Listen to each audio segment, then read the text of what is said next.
언제쯤 그리고 어떤 결론이 나올지 헌법학자이신 고려대학교 장영수 교수님 전화 연결돼 있습니다. 안녕하세요, 교수님.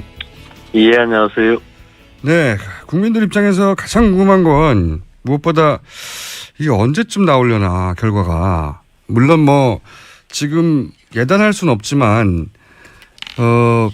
여러 가지 사정상 고려를 해보면 대충 이 정도 되지 않겠냐 하는 전망들이 있지 않습니까? 어떻게 보십니까? 예. 지금 뭐 전망들은 다양한데 제가 생각하기에는 가장 가능성이 높은 건 아무래도 이제 3월 13일 이정미 재판관이 퇴임하게 되거든요. 네. 그런데 이제 1월 말 박한철 소장에 이어서 이정미 재판관까지 퇴임하게 되면 7명 재판관 가지고 심판을 해야 되는 상황이 벌어지는데 네. 그거는 아무래도 이제 무리가 크기 때문에 적어도 3월 13일 전에 다시 말하자면 이제 8명 재판관이 있는 상태에서는 결정이 내려져야 되지 않느냐. 이게 이제 일반적인 관측이고 헌법재판소에서도 그걸 의식해가지고 이제 굉장히 속도를 내고 있는 것으로 보이고요. 그런데 이제 1월 말까지 예. 박한철 소장 퇴임 전까지 하기에는 사안의 중대성이나 복잡성에 비춰봤을 때 좀 무리가 아니겠느냐. 결국 이제 2월 말 내지는 3월 초 정도로 예상하는 게 아무래도 가장 설득력이 있을 것 같습니다.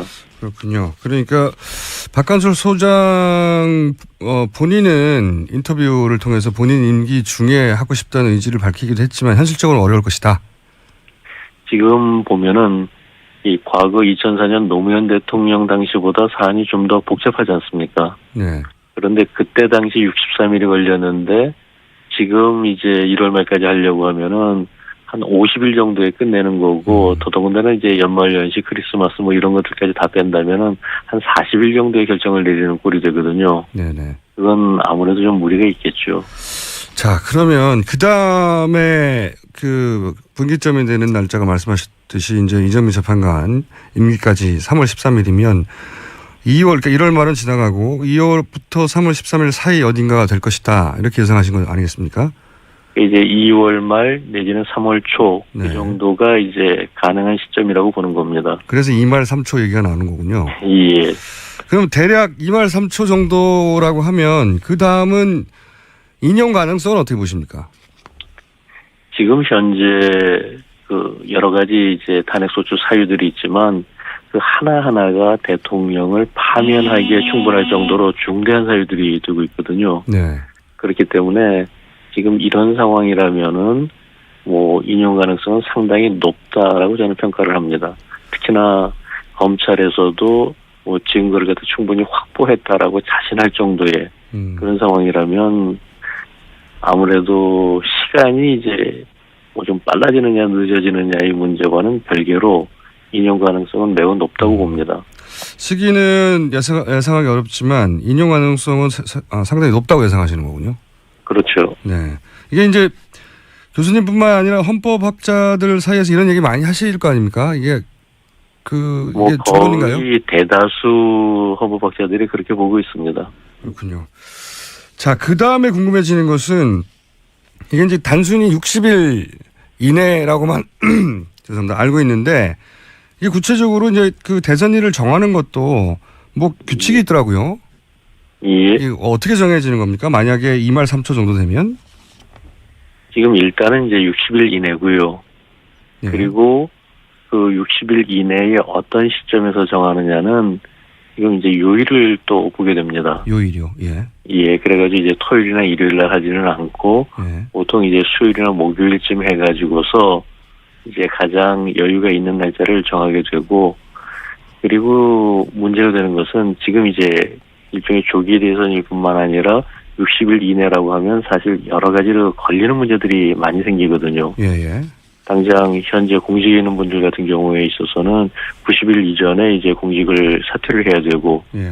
그렇기 때문에 이제 60일 뭐 결정이 딱 된 그 순간에 사퇴하면 벌써 시간적으로 문제가 생기는 그렇죠. 이런 것들도 예. 있기 때문에 뭐 탄핵 예정이 이제 뭐 언제쯤 이제 결정이 나올 것 같다는 것이 좀 예상이 되는 순간에는 뭐 현재 공직에 있는 분들 뭐 예컨대 뭐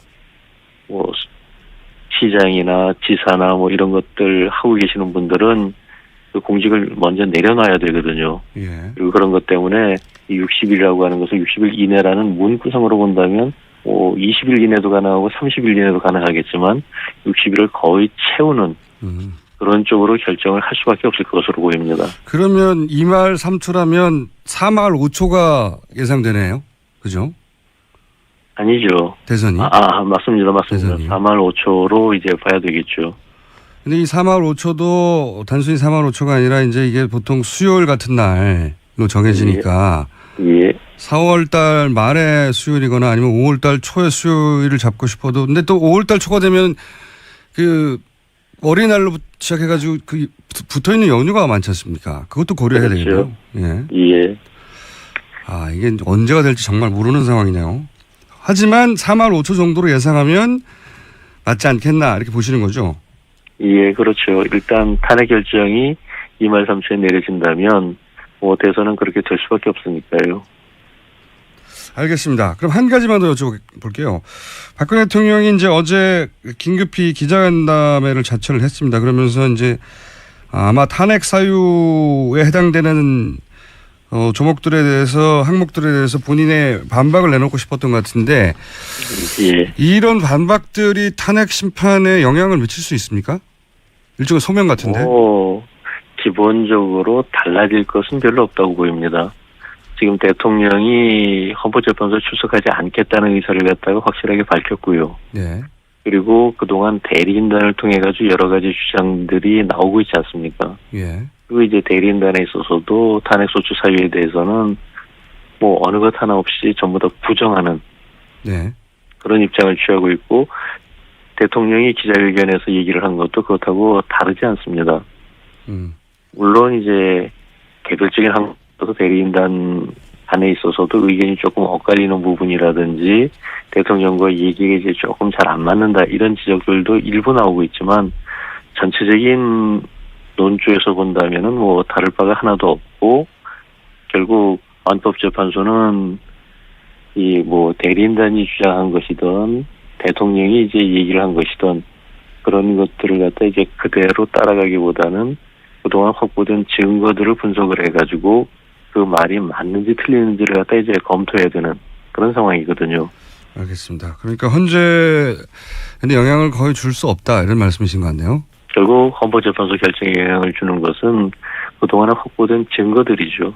예. 그렇다면 오히려 특검 수사는 영향을 줄 수 있겠군요. 지금 2월 28일이 1차 종료 기한인데 이 결과는 심판에 영향을 줄 수 있다고 봐야 됩니까? 이제 수사 결과 자체라기보다도요. 이 수사에서 확보된 증거들이 영향을 줄 수 있겠죠. 왜냐하면은 수사 결과가 곧 재판 결과는 아니거든요.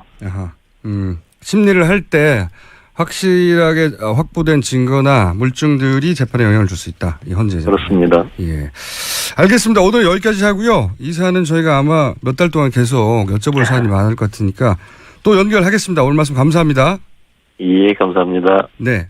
지금까지 헌법학자 고려대학교 장영수 교수님이었습니다.